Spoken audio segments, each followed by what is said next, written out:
Hello বন্ধুরা, নতুন একটা ভিডিওতে তোমাদেরকে স্বাগতম। বুলেট সরোজিনী ধারাবাহিকের আজকের পর্বে দেখা যায় যে সরোজের পিঠে চোট পায় রণ নিজের হাতে সরোজের পিঠে মলম লাগিয়ে দিচ্ছে।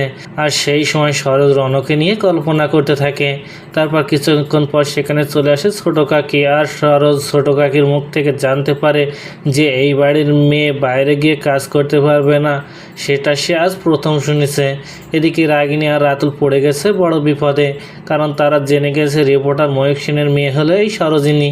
কারণ সরোজের সেই নিউজ 16 আনা কাজের লেটারে সরোজের বাবার নাম দেখে সেটা জানতে পারে রাতুল আর রাগিনী।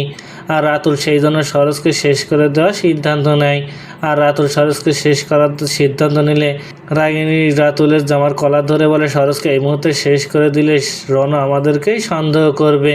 তারপর রাগিনী রাতুলকে বলে সরোজকে এমনভাবে শেষ করতে হবে যাতে রণ কিছুতেই আমাদেরকে সন্দেহ করতে না পারে। ওদিকে রাগিনীর কথা মতো অ্যাশ চলে এসেছে সরোজের রুমে সরোজের ব্যাগে কিছু গয়না রাখতে, যাতে করে সরোজকে চুরির দায়ে এই বাড়ি থেকে বের করে দেওয়া যায়। আর ঠিক সেই সময় সেখানে চলে আসে সরোজ। তাহলে কি এবার সরোজকে বাড়ি থেকে তাড়াতে সরোজের ব্যাগে গয়না রাখতে আসলে অ্যাশকে হাতে নাতে ধরে কষিয়ে থাপ্পড় মারবে সরোজ। তো বন্ধুরা, কি ঘটতে চলেছে গল্পে এবার জানতে হলে আমাদের সাথেই থাকুন। ধন্যবাদ।